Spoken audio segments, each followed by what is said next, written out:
Supposedly in the 1900s, the party switched, right? But what did not change is their love for immigration and how they have always prioritized that over the black community. The Commission finds no national interest in continuing to import lesser skilled and unskilled workers. Hello, I'm Andre Barnes. If you're hungry for more of the truth, then join us for the PB&J Hour.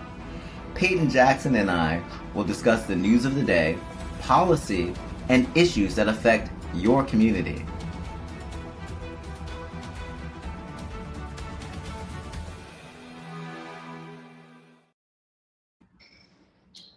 I'm Andre Barnes, and this is my co-host Peyton Jackson, and it is the PB&J Hour.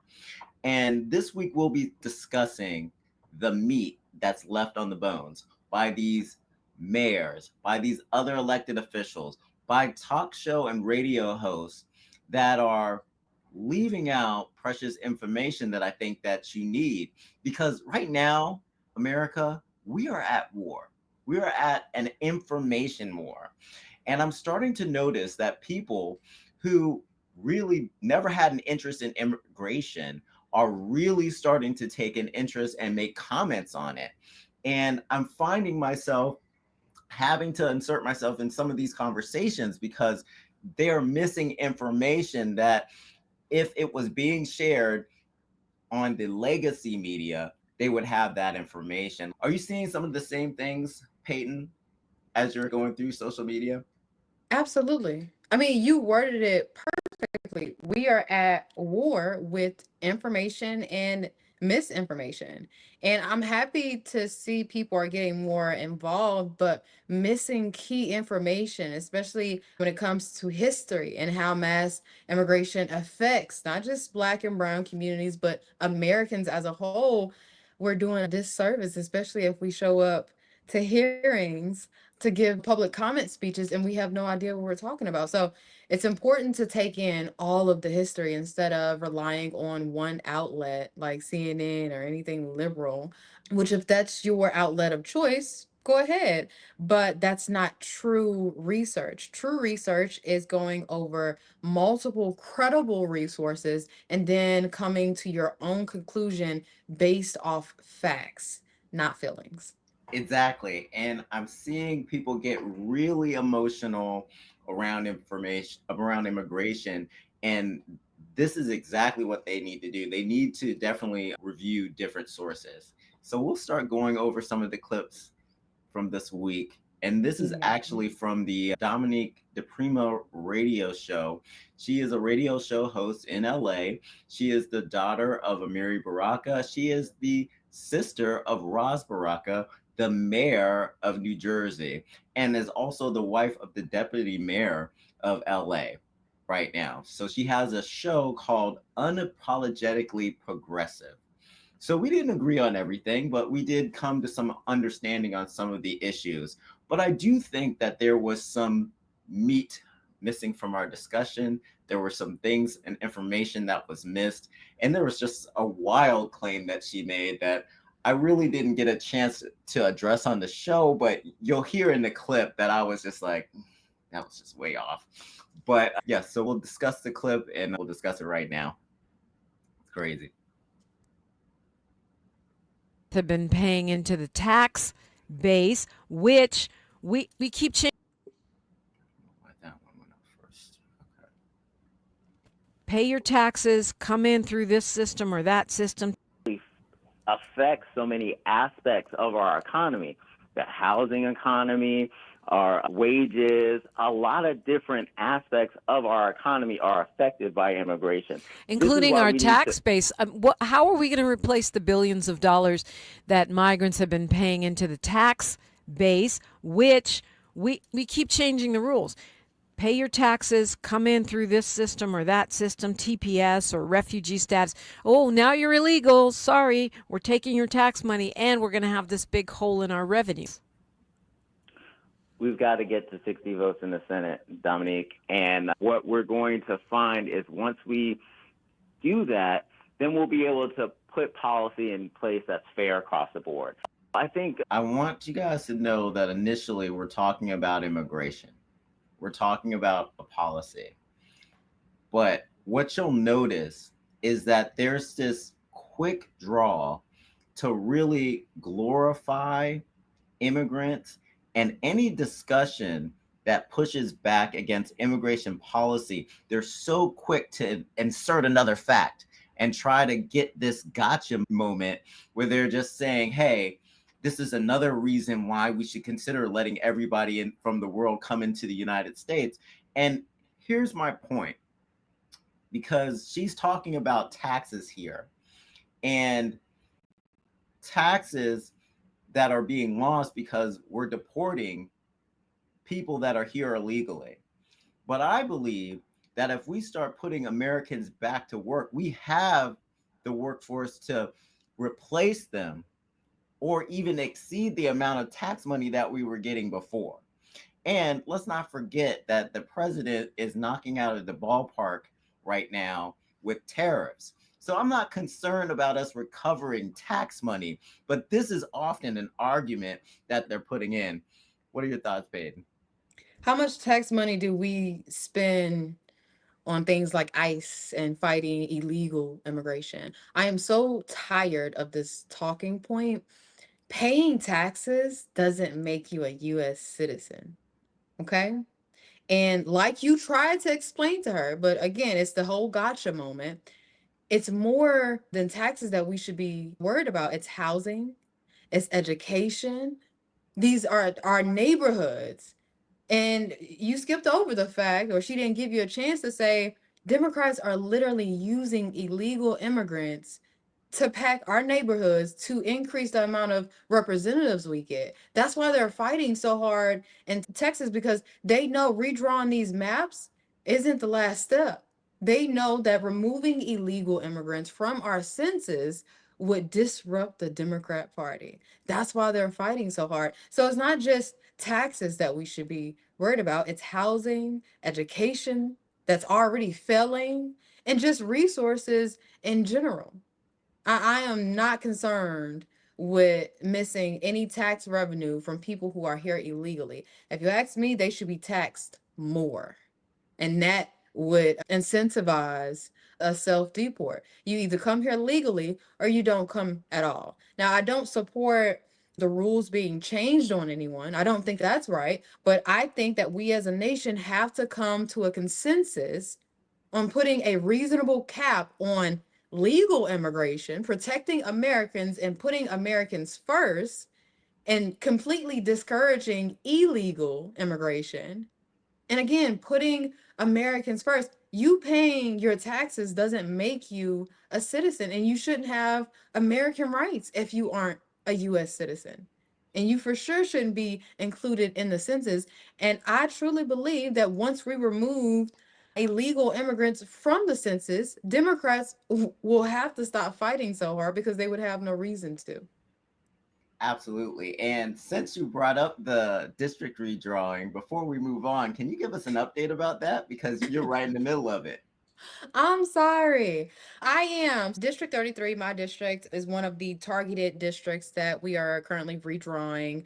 And after weeks of Democrats holding Klan rallies, basically, because they literally told people to show up in white, inviting people from all over the states instead of going through the neighborhoods of these affected districts for the public comment, they flooded our public comment. And after the committee voted to pass the new map, Democrats decided to flee the state. Some are in Illinois, some are in New York, and it's exciting. It really is exciting. Politics has never been this exciting for me. And it's like I'm watching a bounty being put out on these Democrats by Right. Ken Paxton and then Greg Abbott. It's actually really funny. Last night or yesterday, they had a Senate hearing and they emphasized that they invited the incumbents to come out and speak at the public comment. Of course, they're out of state. They didn't show up. And then today they had a public comment hearing.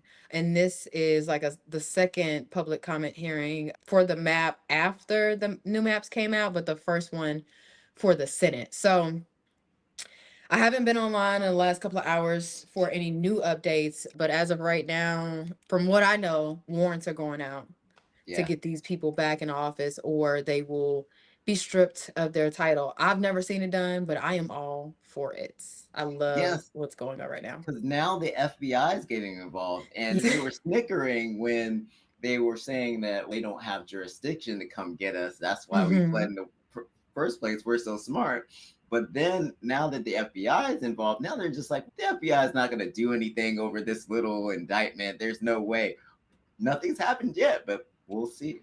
We'll see in the coming I'm day. excited. But here's the thing, if someone does get arrested, that's exactly what they're going for. They have Exactly. because they're investigating Beto right now. Because apparently What? he's bankrolling this. The dude that runs Oh, for Beto governor, O'Rourke. yeah, he's being investigated right now.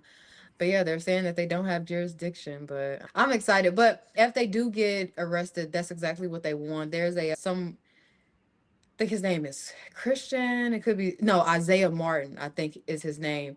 I don't know if you've seen his clip from one of the hearings in Houston, but this man, this boy, stumbled on the ground on purpose. And you can clearly see he did that on purpose. And somehow he got arrested, but it was disorderly conduct from what I've seen because he ran out of time and he was still going. We only get 2 or 3 minutes. Get the 2 or 3 minutes over with and let the next person speak. But he criminalized the committee, said that Republicans threw him in jail, the talking points. So Yeah, if one of the Texas reps ends up going to jail, it'd just be for photo ops. It'd just be for optics. So that's right. I'm just waiting for them to go ahead and pass everything. But regardless, I have already started or resumed campaigning, and my district knows that I will never flee District 33. Did not mean that to rhyme, but I don't run from anything. Yeah, Yeah. absolutely. All right, let's check out the next clip. Racist immigration policy in this country. So it becomes easy to use this political football. What's the way forward? How do we get beyond this to something that makes sense? Yeah. And so I think there is that opening right now because of the overreach of the administration. People are starting to get it, including. Sorry, let's start it again. It seems to me that we've never had a fair, consistent, non-racist immigration policy in this country. So it becomes easy to use this issue as a political football. What's the way forward? How do we get beyond this to something that makes sense? Yeah. And so I think there is that opening right now because of the overreach of the administration. People are starting to get it, including. So she's talking to Senator Padilla from California, and he's one of the senators that threw himself into a press conference and staged an arrest, a detainment, and he actually interviewed right after me with her. So she's talking to him about what they can do moving forward, and her assertion that we've never had a immigration policy that's not racist, she's wrong, because I mentioned to her the 1965 Immigration Act took care of this. They addressed the fact that they hadn't been doing a lot of the outreach to allow people from Africa and other countries of melanated people to come into the country. And a lot of people started coming in the 60s and the 80s into the country from these African countries and all over the world. To say that we've never had a policy that wasn't racist, it doesn't make sense, especially since they were specifically dealing with the issues of the 1924 Immigration Act, which had some quotas there that were racist. They were straight up racist. However, the 1924 Immigration Act did a good job of keeping the numbers down, not because of the racist policies, is because they challenged these corporations and businesses and made it so that they could not use cheap immigrant labor, and it shut down the flow. But what people will tell you is that they'll make these assertions and people will take it as the gospel, and it's not right. And I'll definitely share some slides about this because I think it's important that we really have the information and go over this for our listeners and viewers. What are your thoughts, Peyton? You said all of my thoughts. She said it. No, but she said it so confident. I started questioning the year I really honed in on my immigration research. Maybe 1924. Yeah. Maybe that one was racist. But it still helped the Black community because that's when Black Americans were introduced to the middle class. Yes. But then 1965 came and it opened the floodgates. So what is she talking about? You should give her the book. Give her the pamphlet. I am going Don't to even waste your time. Just give her the book. Because when I said 1965, she's like, no, you mean 1929? I was like, no, 1965. But we'll continue because there's more. Oh. Millions of people did not come. When you make up to have a commitment to have a comprehensive, fair, non-racist immigration policy rather than just racializing it, racially profiling people, and trying to meet quotas. Right now, it feels like ICE and the Trump administration are trying to meet quotas so they can claim victory in numbers that they threw out that weren't even real. Millions of people pouring across the border. That didn't happen. During the Biden administration, millions of people did not come. When you make up numbers, then you have to back them up. And the only way to do that is to arrest people that aren't criminals, take away green cards, because there aren't millions of criminals here now illegally. Now, I have a problem with what she's saying for so many reasons. Reason number one being, not because I work for an organization that has been tracking immigration for, I don't know, over 25 years, and I'm connected to other organizations that do the same thing. I'm not talking about those organizations because they have the numbers, and I know those numbers are correct. However, we're going by the Biden administration, and the Biden administration reported that millions of people came across the border. Millions of people came. Okay. So that's the administration's numbers, and they probably underreported that number. We know that they underreported the number. So for her to say that millions of people didn't come doesn't make sense. But then she goes on to twist it a little bit more. And I don't know if you picked up on this, but then she said there are not millions of criminals. If 15 million people at the high end, 15 million people came, then let's say 10% of that, that you still got a million people there. So you're in a situation where some of those people can be bad actors. We're not saying that immigrants coming through the border illegally, that they're all criminals, they all have this malicious background. We don't know because they weren't able to vet them. But that's not what we're saying. We're saying that millions of people came. And the fact that she's denying that, she's questioning how many people came and volunteered themselves, they gave themselves up to Border Patrol and they were able to count them. It doesn't make sense. Go ahead, Peyton. I know you're ready. Does she work at the border? How does she know the amount of people that came, like the true number? But here's my thing. This woman probably lives in a gated community, and no shade to her. I would never pay HOA, but it's not until you live in neighborhoods like South Poly, which is something that I shout out a lot, because when I tell you I knocked on every door in that neighborhood in Fort Worth, and 90% were people who are not able to vote. 90%. Again, it's not just jobs that are affected, it's housing, it's education. How she can't prioritize, how anyone refuses to prioritize the American people first, I don't understand. But it's not until she lives in neighborhoods like South Poly that was once predominantly Black, that are now filled with members of the Hispanic community, great people, but we know the reality. One, you cannot vote.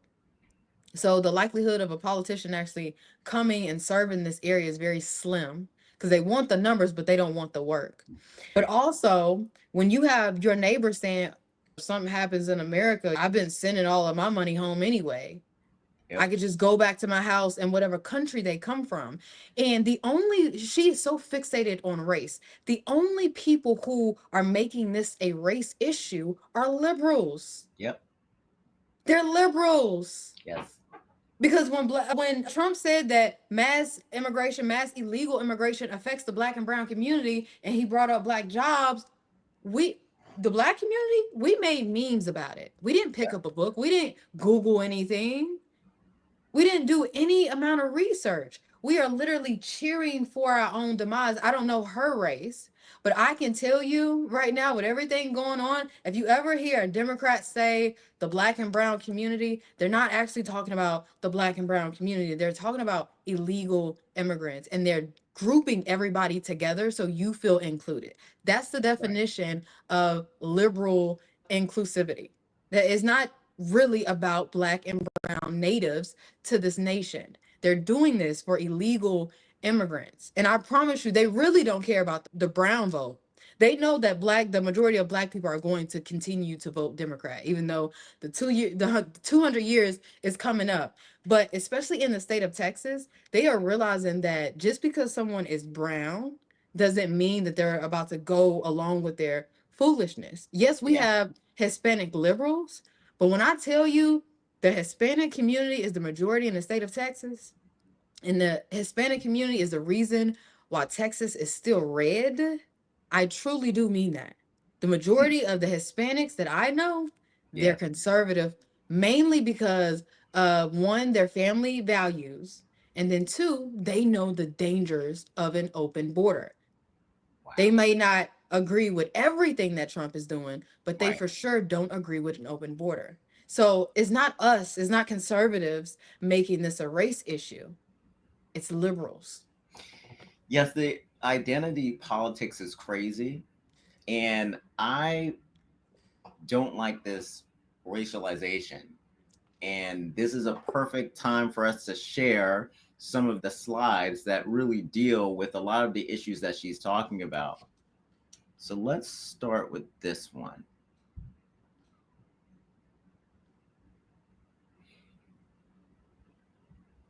And I'm going to actually make this small. Okay. So Peyton, the 1924 Immigration Act. Can you still hear me? Yes. Okay, great. What did it do? Why is it so important? It greatly reduced employer access to illegal immigrants, and instituted national origin quotas that were discriminatory. This is what people complain about. But what happened was the numbers were lowered significantly, and they were forced to recruit domestic workers. So we have decades of economic progress that followed. So for people to say that we've never had a fair immigration system, we had this economic boom when there was less immigration. So this is what I really want to drive home. So what happened later on? What happened later on, Peyton, is that they decided that they were going to try to fix this in the 1960s. So the 1965 Immigration Act, what it did was it ultimately got rid of those discriminatory quotas. Right. But what happened? What happened next? They also really wanted family reunification. Okay, great, bring your family. But what was happening was when you allowed immigrants to come in, what they didn't do was count their family numbers in the final number. So what they promised was that the number of immigrants coming to the country was not going to go over 300,000. But because people could bring how many ever family members they wanted, the numbers jumped astronomically. And we never dealt with that loophole.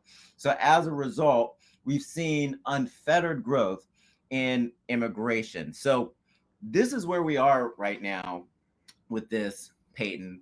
We're in a situation where we could take parts of the 1924 Act, which did a great job of pressuring employers and keeping that flow of foreign labor out, which gave Americans a great shot at having an opportunity to actually get jobs, and mix that with the lack of quotas that were in the 1965 Immigration Act. We can take the best of both worlds and create an act that makes sense. So this is the work that we have left to do, but using identity politics, throwing out the race card, and not dealing with this and kicking the can down the road is not going to help the situation. What are your thoughts about this, Peyton? I completely agree. But here's the thing, most people don't know this information. I don't know if they teach about it in school, but I don't remember learning anything about the 1924 Immigration Act or hard seller from 1965. But why would any politician really fix it? On either side of the aisle, but specifically Democrats, why would they fix it knowing that it increases the amount of representatives that we have? There's just more Exactly. seats. Why would anybody fix it? And I didn't know that Trump was working on this from his first term, but he was spot on when he said we literally have to stop including not Americans, but illegal immigrants in our census. That's why we have Democrats getting arrested at camps, at detention centers, at Alligator Alcatraz. That's why Yeah, they go so hard for illegal immigrants. I thought originally it was okay, these people are eventually going to be able to vote and they know to stay loyal to Democrats. That's not the case. that's right. Democrats know that as long as we pack these neighborhoods in my district with illegal immigrants, let's not worry about how this affects the Black and brown community. But let's pack, I'm gonna use their verbiage, let's pack our neighborhoods with illegal immigrants who cannot vote, That's because right. I know that it's going to give me the right amount of numbers for my district. And one thing that I don't understand is why illegal immigrants actually do the census. I don't really think or believe that any illegal immigrant is going to do the census now, because again, we have Trump in the office. I That's wouldn't do it. right. But I don't understand anyone who would jump over the border and then fill out paperwork saying, hey, I'm here, unless we have Democrat or liberal groups saying, hey, we need you to do this so I can help you get benefits. And if That's that's right. the case, which I believe so, we have to put a stop to that. But the most important thing right now is fixing our census. We would be able to absorb a lot of the Democrat districts, and we wouldn't have to worry about states like California fixing their maps, or any other state that has threatened to fix their maps in response to what Texas is doing. Texas is doing a great justice, despite what the news is telling everyone, especially for District 33. They are doing a huge justice. But what I would like to see is a census every 4 years, excluding illegal immigrants or Yes. card holders. If you're not a US citizen, you're not included. I think we have another case that's probably going to end up going to the Supreme Court, because we know that there's going to be a liberal judge somewhere that's going to bring this up, whether illegal immigrants should be counted in the census. And it's going to be a whole problem. But I think another thing that we need to do is encourage Americans to complete the census. A lot of times, Black Americans are out there not doing the census. And this is something that we need to do to ensure that our communities are not in situations where they become food deserts. Why do you think that is? Money is not coming in there. We need to do the census, guys. Please. So, So go ahead. wait. Okay. So in my community, I can't speak for all Black communities. Lord knows I can't. But in my community, we didn't do the census. Like, the whole response when people brought it up, I don't want the government knowing my business.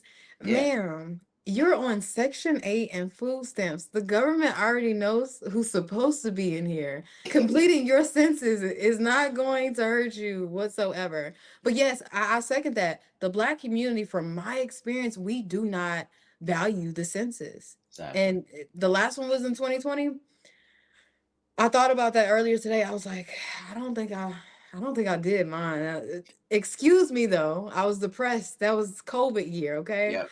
So the last thing I was worried about was a census, but I know the importance now, not just because I'm running, but this redistricting really taught me a lot and a lot of what's going on. We don't just need Doge in the White House. We need Doge in Congress, on the state level, and on at the local levels. But the number one thing that we need to fix is our census. Right. From what I see, other than a DOD, that's the bulk of where our money is wasted because it decides how many representatives we get and who pays for the representatives and every other expense that they occur while in office.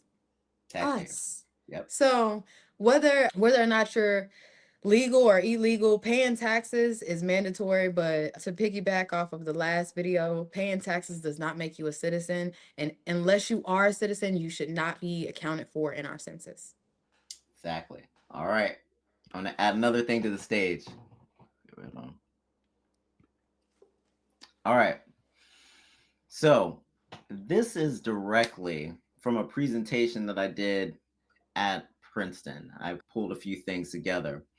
But the first thing I want to highlight is helping one category of persons deserving compassion can undermine another category also deserving passion. And I think what happens a lot of times, Peyton, is that people forget that there are Americans in our country that are struggling and have been struggling for decades.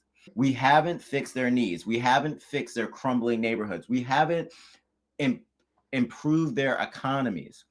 And then we're going to look out into the world and accept everyone that comes with a soft or some sort of sob story and they're broke or broken, and we'll take them in our arms and shelter them and provide them with benefits. In Boston, they're giving migrants $30,000 for an apartment.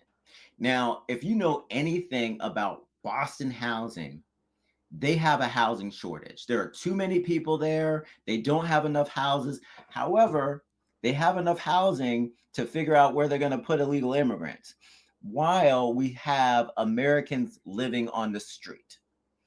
This is a problem.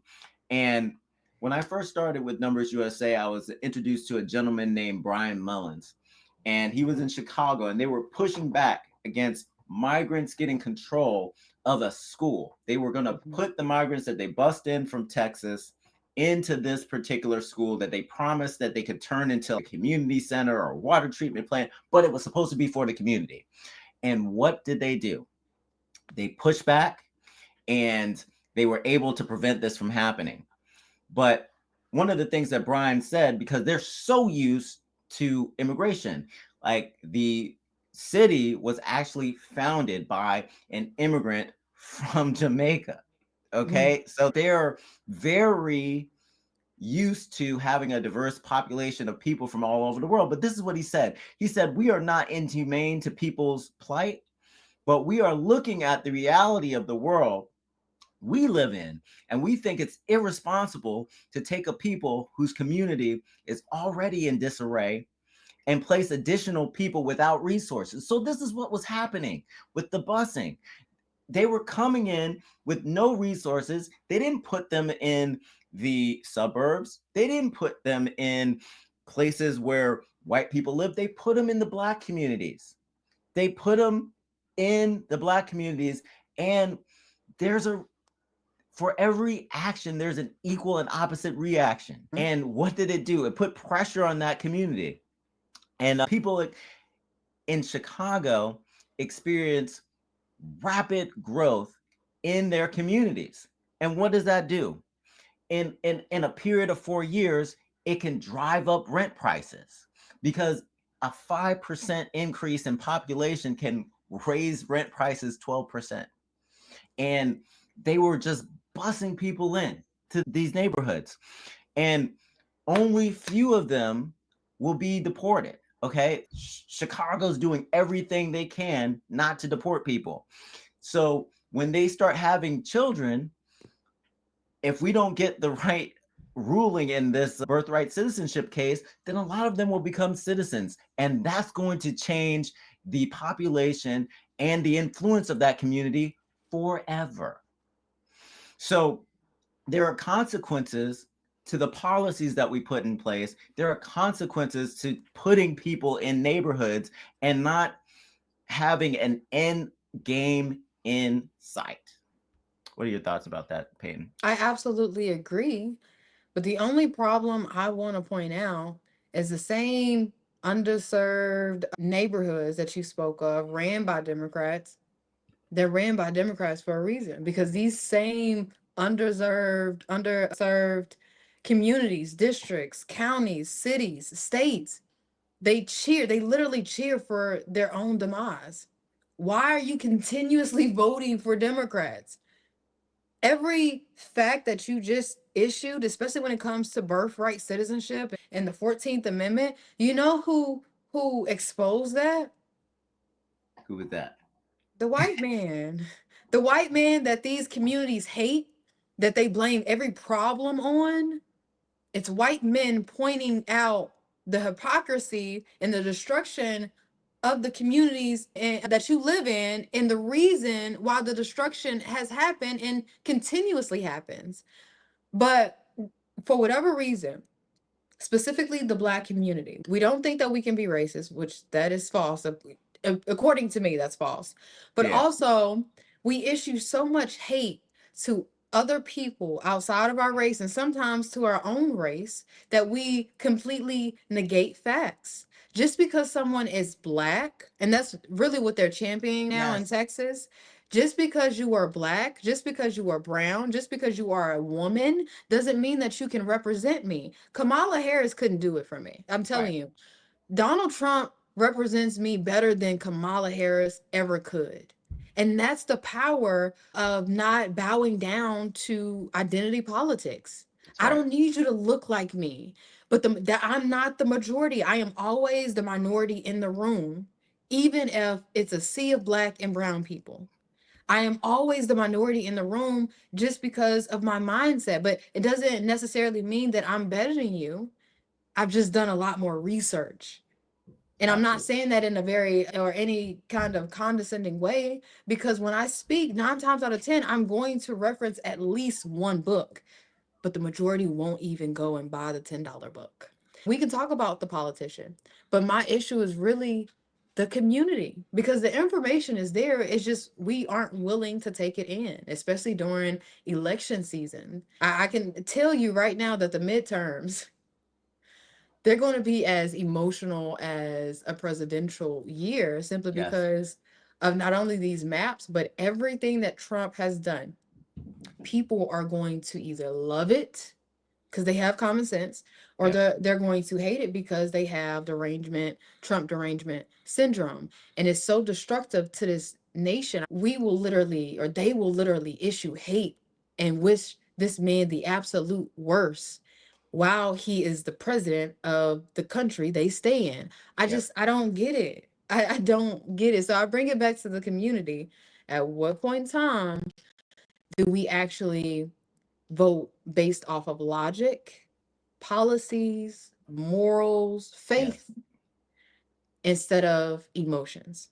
Yes. And another thing that I think has happened, because as we've looked at these redistricting challenges and them being able to basically control their districts and their voters and putting themselves in a good situation to win, even when people are trying to mobilize against them, because they don't have the power of the machine, they often fall into the peril of this cycle where it's always a Democrat getting elected. But we are seeing that there are groups that are pushing back. Chicago Red, Chicago Go Red, Chicago Flip Red. They're all out there pushing to change the dynamic. Now, are they super pumped up Republicans? They like the conservative policies. But they're just like, whatever politician or ideology is going to push for my benefit, I'm going for it. I'm not just going to vote blue no matter who. And I think this is a good strategy because it makes it so the elected officials actually have to work for their vote.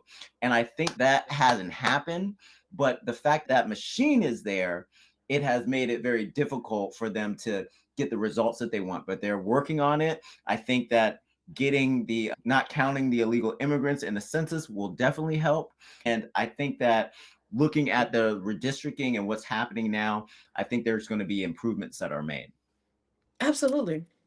Absolutely. But I honestly think I know it would completely disrupt the Democrat Party if we were to exclude illegal immigrants. That's really why they are fighting this hard. It's Yes. not just because eventually these people can vote, it's helping them now. Absolutely. I'm going to do one more slide and then we'll move on to some other videos. Okay. Which isn't always. No, here we go. We got Frederick Douglass and Booker T. Washington. This immigration thing is not a race thing. You had historical figures that were dealing with mass immigration in their lives in real time. And this is just some of the things that they said. Frederick Douglass said, the former slave owner of the South wants cheap labor. They want it from Germany and from Ireland. They want it from China and Japan. They want it anywhere in the world but from Africa. They want to be independent of their former slaves and bring their nose to the grindstone. So here it is. He's saying it point blank. These employers don't want to hire Black people. And at that time, they had a stream of immigrant cheap labor coming from Europe. Here's Booker T. Washington. To those of the white race who look to the incoming of those of foreign birth, cast down your buckets where you are. Cast it down among the 8 million Negroes that you know. You don't need to go to the rest of the world. You have the labor here. And this is what I want to highlight to the people that keep bringing up, they're just arresting the people that are working in the car washes who are picking the crops. No, we have mechanisms to do those things here. We can either bring some people that are outside of the workforce in to do these jobs, or we can modernize. We don't have to have a sea of or a flood of illegal immigrants or immigrants to do this work. Americans can do the work. Absolutely. But again, the American people cheer for people like Jasmine Crockett, who says that we don't want to do work like that. I've said it plenty of times. I would love to go out in a job where I don't have to talk to people that much and pick crops. I'll do it. I just can't do it for $2 a day or $2 an hour. It's just not feasible. I have rent. I got a car note. I have student loans. Yes. Because y'all sold me the idea that I have to go to college to be successful. So Americans, we have things to pay. And it's our responsibility to pay those things. But $7.25 an hour isn't going to get it. And we know that illegal immigrants aren't making that. That's right. That is right. Now, the next clip that I'm going to show, Peyton, is of my favorite mayor, Brandon Johnson. He has some more identity politics. And he really can't stand your governor, Governor Abbott. So yeah. I got 2 clips for him. Now, Central South America is not our enemy. Is not Central America. It's not South America. It's not the continent of Africa. Our enemy is white supremacy, and we have to unite. The governor of Texas, who sent thousands of brown people all over the country, and no one took their anger out on him. He spent over $200 million to bus people across this country to divide our communities. Why would we allow white supremacy to rear its ugly head to continue to divide our communities? President Joe Biden said the greatest threat to our democracy is white supremacy. Let's not be tricked or fooled by the individuals that benefit from our division. Okay, before you respond, I have one more. Say that people cannot be upset. Not to say that people cannot be upset. I'm just saying that anger was never applied to the 30,000 Ukrainians that the federal government attached hundreds of millions of dollars to so that they could find refuge here in the city of Chicago. But yet when more melanated individuals were being bussed here, the federal government didn't do anything, and then everybody had a problem with immigration except for when it comes to those who are being migrated here from Europe. I'm going to let you go first. I don't care what color you are. I genuinely do not care what color you are. Just stop coming here. We cannot afford Americans, let alone other people. We have to put America first. And I don't think that first of all, why is he quoting Joe Biden? The man that said, if you don't vote for me, you ain't black. Why are you quoting him? Quote Barbara Jordan. That's who you need to quote. I genuinely cannot stand black politicians. Oh, and everybody in the crowd is clapping. I don't get it. But I want everybody to know, I don't care if you share my skin color. I don't care if you're brown, white. I don't care who you are. If you're not a U.S. citizen, you are not on my priority list. Yeah. No. And I'm putting Americans first. I'm sorry, go ahead. That's right. That's right. And I agree with that sentiment. And let's look at where he was. He was at a Rainbow Push Coalition meeting. And first thing I saw on there, keep hope alive. And everybody's just clapping it up. There's such misinformation about the situation with Abbott and the situation with the Ukrainians that I want to address. Because the first thing with the Ukrainians, in this situation, the Ukrainians are refugees.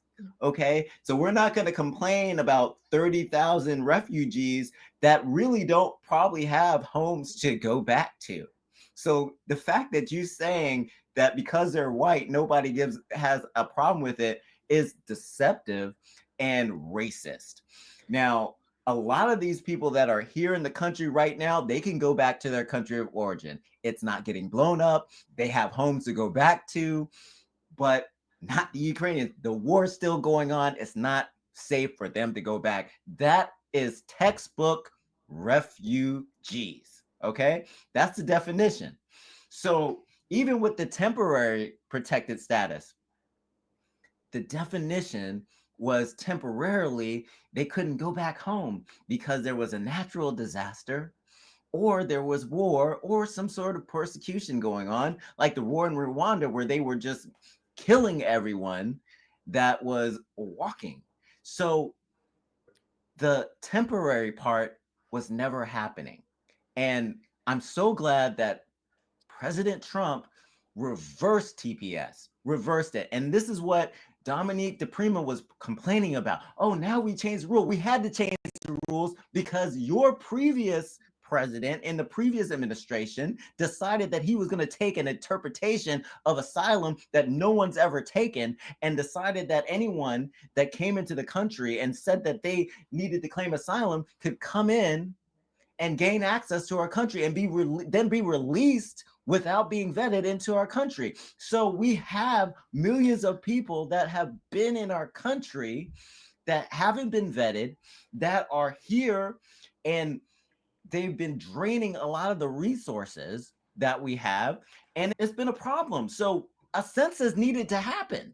A real census needed to happen because we need to figure out how we're allocating the funds that we have for the people that are actually here. And the people that shouldn't be here should go. So that's the refugee part. Now, the second part about Governor Abbott, and I can't stand that people keep attacking this man about having a genius plan to deal with immigration in his state, because the first thing that he did was he tried to negotiate. And I don't see any of the people on the Democrat side going across the aisle trying to negotiate, because what he did was he went to the Biden administration and he said, look, man, I need some help. I need some help because we have this humanitarian issue crisis and people are coming and it's causing problems to local communities that I'm in charge of, and they got no assistance.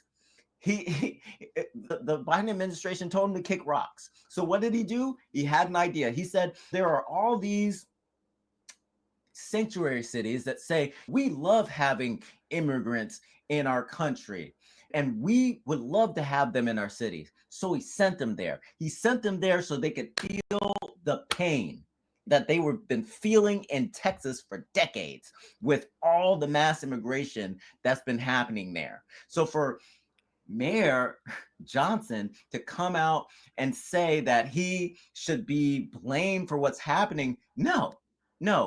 We have policies that we need to update. And when those policies are not being fairly allocated across the country, something has to be done. And this is what he did. And did you guys come back to the negotiating table and say, hey, Governor Abbott, can you stop sending people here because it's really causing a problem for me? Is there anything that we could do to help? Can we send some resources to your state? No, they didn't do any of that. So I don't want to hear that. But Peyton, I'll let you go because like that's my rant. That is my rant right there. Sorry. Oh, and you went on a rant, but I've never seen you this passionate, but it's great. Yeah. It's great. And you actually educated me on a few things. But you're absolutely right. I think a lot of people, or I know a lot of people criminalize Abbott on his tactics. I remember when he sent a bus of immigrants to Kamala's house. Yep. Not the White House, but her residence. I thought that was hilarious. And they sent some to Marcus Vineyard, but that was the governor from Florida. So yeah, I mean, it's hilarious. It's hilarious. But speaking of Florida, I like Abbott. We're good. I have your back. But I'm leaning more towards DeSantis. Yep. I remember it was some month he started to send them directly back. Like the second they tried to break in, no, go back. And I like that method versus busing people to Chicago. Now, what you said was absolutely right. They actually welcomed immigrants. Yeah. I remember Johnson standing up and said, come to our city, you'll be safe here. Like any sanctuary city has done. It's just Yep. completely insane. They don't really care about their residents. They want to spend all of this money, including Johnson, on all of these immigrants, literally reopening schools that were shut down. Yeah. These schools were shut down, and you put all of this money into people who are not native. Meanwhile, your people, whether that's your voters, your residents, or actually Black people, are literally struggling in a city that you run. But it's not just Johnson is just stupid enough to spearhead something like this. It's him, Karen Bass, and Adams. And Jasmine Crockett. And Jeffries. They are leading the Democrat Party into destruction. But if you ask me, they are already there. Yes. But it's the people keeping them in power. And the saying really is true that if you want to hide something from a Black person, just put it in a book. Put it in a book. Because everything that we have said, everything that we continuously say, it's in print. These are facts. We're not pushing an agenda. Not really. We want you to be educated, sure. But we're not bought and sold by the Republican Party. No. I believe you're conservative. I know for a certain I'm conservative, but our goal is to point out the hypocrisy in the Democrat Party, especially when it comes to mass immigration or illegal immigration or immigration in general. It is destructive to Americans, all Americans. Exactly. 100%. Let me go to our final few clips. So we're going to learn about House Bill 318 because there's been a lot of controversy across the country about ICE, and a lot of jurisdictions will not work with ICE at all. But in North Carolina, they vetoed a bill that would allow North Carolina to work with ICE. And their Senate, their state Senate got together and they pushed back against the governor and voted it in. So, what we're going to see is a description of House Bill 318, what it does. You're also going to see dissension to House Bill 318, and then you'll see someone that supports it in a very interesting way. And this person, for sure, didn't leave any meat on the bonus at all. I can tell you that much. So we'll start with House Bill 318. Including domestic violence and assault. Oh, hold on. The bill, House Bill 318, strengthens cooperation between local detention centers and federal immigration authorities when dealing with illegal immigrants who have committed violent crimes, including domestic violence and assault. The bill sets a 48-hour hold and mandates facility notification to ICE within 2 hours of planned release. It's a common sense bill. It's closing loopholes. It's not adding anything new, but simply closing loopholes because we have had just a few sheriffs who did not cooperate with the existing spirit of the law, and I ask for your support. And I love what he said. We're dealing with the loopholes. There's nothing new here. There's nothing new under the sun here. We're just dealing with the loopholes. And we had some bad actors that weren't dealing or respecting the law. So we needed to shore that up too. So I love this. I love that it passed. Let's hear some of the dissension. Let's hear what people are saying, because you'll hear some of the talking points that are coming out while they're discussing this bill. Okay. Here. If safety is your concern, this body has a number of options at its disposal to actually make our constituents safer. Access to housing, access to food, investing in our public schools and preventative program that engages young people inside the classroom and inside of their communities. Peyton, I'm gonna let you get this one. All right, because I have a rant that's coming, but I'm gonna let you go. Go ahead. I won't take too long. It goes back to cheering for our own demise. And the destruction that's happening in the Democrat Party is they position these black faces, no pun intended, but they position these black faces to say, hey, it's racist to be against mass immigration. It's racist to say that people can't jump over our border and just be welcomed into our neighborhoods. It's not racist. It's patriotic. It's patriotic. And the second this country sees something or somebody like you or me who's of Black descent, or non-white, that sides with patriotism or conservatism, it makes them uncomfortable. It disrupts their narrative. Because apparently the only people that can be conservative are white. So when you position people like Jasmine Crockett, all of the Dems in Texas right now, even though they're not in the state of Texas, they'll say things like worrying about this issue over something that's more important, that's on their agenda, or that's racist. Yeah, we could fix a lot of what we have going on, but let's go ahead and nip this in the bud, because we cannot be too naive to think that this isn't costing us. And the cost that we save by nipping this in the bud, we can take that money and put it towards our police, to put it towards trades, to reform our public education system, to put it towards a program to rehab the houses or the properties of homesteaders, like the elderly. We can take the money that we're saving from ICE or from illegal immigration and all the time that we have dedicated to this one issue. Yeah.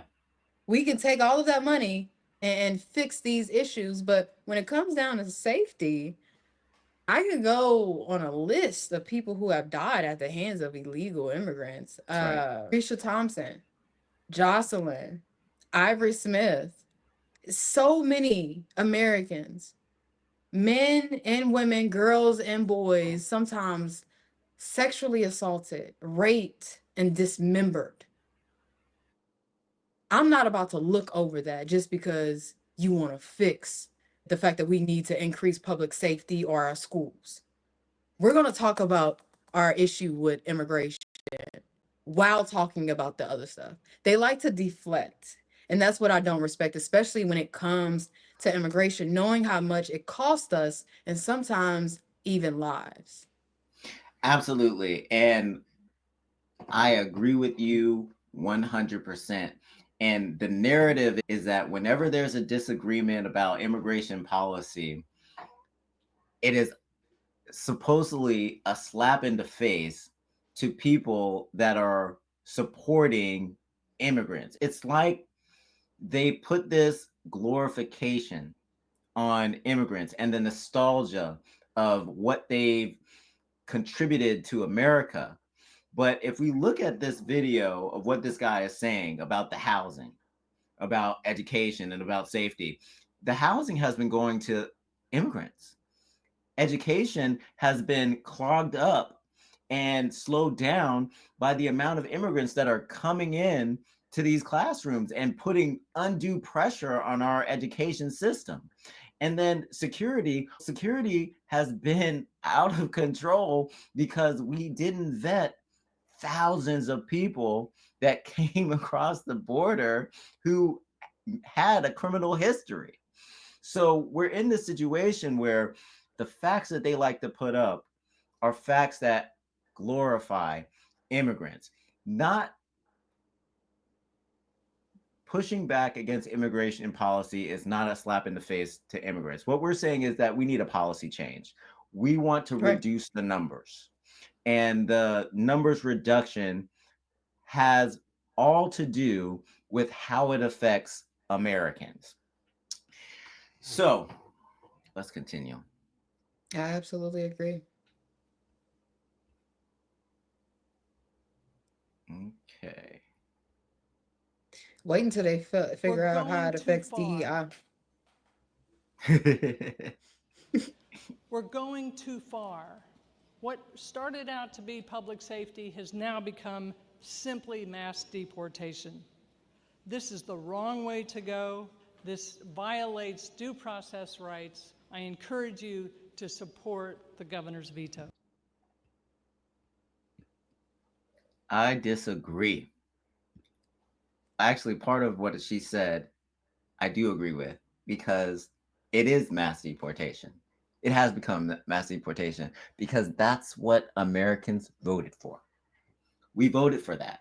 We wanted less immigration, and we wanted a mechanism to deal with all the people that came in to the country legally and illegally over a short period of time. So it is about deportation, and the deportations will continue.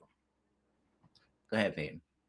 No, I agree with what you just said. The only part that I agree with is when she said that it has turned into mass deportation. That's what I voted for. Yeah.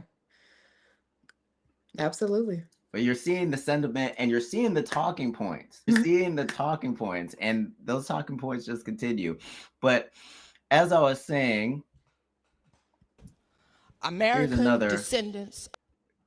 Here's another view of the bill. This is Republican. This is Representative Cunningham. American descendants of. Go ahead. What happened? They just stopped direct deposit for the Democrats. What? So they just put it out. If they want their paycheck, they got to come pick it up in person. Man, I guess good old Beto is going to start sending checks. Yo, this is hilarious. Okay, I'm sorry. Go ahead. No, that's breaking news. Like, yes, it is breaking news. Go ahead. What did you? Okay, so breaking. This just came in. The House of Representatives, our speaker, just put out a statement saying that if Texas Dems want their paycheck, they have to pick it up in person because direct deposit has been suspended. So get back to Texas. Get back to Get back to Texas Texas. right now. Come on back home. Come on back home. Time for y'all to vote. It's time for y'all to vote. I'm All sorry. Go right. ahead. No, you're fine. That was great. Slaves. I am a Black American, and I am an American. I'm going to present my case in support of House Bill 318, as it is time for my unapologetic truth to be shared with all of you. First, as a people, we need to recognize that it's not just the numbers that matter, but also where the immigrants come from and the culture they bring with them to another country. As a social scientists report, all cultures are not equal.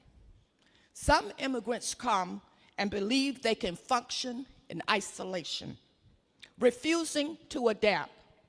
They have come to our country for many reasons, but I suggest they must assimilate, adapt to the culture of the country they wish to live in. No country is going to allow people to come in and not acknowledge its constitution, legal systems, and laws. They will not tolerate it. So do you think I can go to another country and set up my own rules to live by, use the language I choose, and then tell that country that you must speak my language? That's not going to happen, nor should it. As a country, the United States has been more tolerant than most other countries. Other countries are making it much more difficult to get citizenship. We have been naive. We have been exploited and abused by the different tactics to gain citizenship in America. It's time to wake up. Global migration in the past was not projected to be as it is today. We must establish new rules to address a distinct type of migration that we are facing in our country, state, and cities. It's time to turn the conveyor belt off and adopt a global migration suitable for the times that we're in. And that is not destabilizing our communities. A large number of people entering a country can change it forever. And she didn't leave any meat on the bone. She cleaned that thing off. And we definitely need to turn the conveyor belt off. And when we talk about reducing immigration, this is what we're talking about. This is what we're talking about. It is destabilizing communities, and we have to deal with that. And our immigration system was not designed to bring everyone from the world and house them, feed them, put them through school, and then also make sure they have medical benefits, and then blame the American people when they say enough is enough. We're going to deport them, and we want to set up a mechanism to deport them. Now, all those people that voted for Donald Trump or wanted less immigration, you guys are looking at them and saying, oh, these are terrible people. They're not terrible people. They want their country back. I absolutely agree. Her name is Carla Cunningham, right? Yes, Carla Cunningham, Representative Carla Cunningham. She's a state representative from North Carolina. Yeah, I'm following her right now. Yep. She had my attention the whole time. Yeah. But when she said it's time to turn the conveyor belt off, yeah. Oh, chills. Yes. I don't see Black women standing up in this profession. Like when she was speaking, she reminded me of Barbara Jordan. Yeah. And even when I started my history on Barbara Jordan, I was so surprised because when I knock on my when I go door to door and I see a Black woman and we start to have a conversation, it goes completely left once they realize that I'm on the right. And we can't have a logical conversation because usually it's bedded in emotion. So paid attention to how she started her speech. Yes. You could tell she faced much opposition. And she Because she says came that in out a strong. different She clip. said, Yeah. look, yeah. Yeah. She I said that mean, in you can another tell clip. she's Yeah. used to being the minority in the room, even Yeah. around her own people. And it's so sad, but I am in awe. I'll send her a message right after this. That she got my attention. Yeah, absolutely. And here's the thing. We don't often have Democrats that are going to buck the party line or operate independently based on policy. She saw a problem with a policy, not the people, but a policy. And the way that the people were taking advantage of that policy. And she wanted to see change for her people. And she has people that she represents. And I could tell from the way that she was conducting herself that they're important to her. This is not just a, you got me elected, I'm in office, I don't have to be beholden to the voters. She is beholden to those voters. And as a result, she is out there speaking for the people and helped get that bill passed. Amen. Yeah. Peyton, do you have any final thoughts for today? Miss Cunningham, I'm about to send you a decent size message. I'm in awe. Texas Dems. I hope y'all packed enough money. And if I was the FBI, I'll start freezing accounts. And I don't think they took it far enough. They shouldn't be able to collect for any amount of time that they have been gone. You're not on vacation. Yeah. So if they didn't freeze their pay and they could just come and pick it up in person, I actually don't support it because it didn't go far enough. That they should have all of their government benefits that taxpayers pay for, all of that frozen the day you left. It was the last day you got paid. But I'll keep you guys updated on what's going on here in Texas. I'm sure a lot will transpire over the weekend. Fingers crossed. But other than that, I'm good to go. All right, fantastic. To our viewers and patriots across America, I'd like to tell you that we'll see you next week. Please keep looking at the policies. Don't just take our word for it. Look it up. Don't just use one set of media to do your research. Look at it all. Look at some of the independent media and really start to delve into the information because we're in an information war. And this is not going to be won by remaining in the dark and ignorant about immigration because what they're going to do is they're going to play on your emotions. So don't get played. Educate yourself, arm yourself. We'll see you next week. This is the Policy Barnes and Jackson Show. We're out.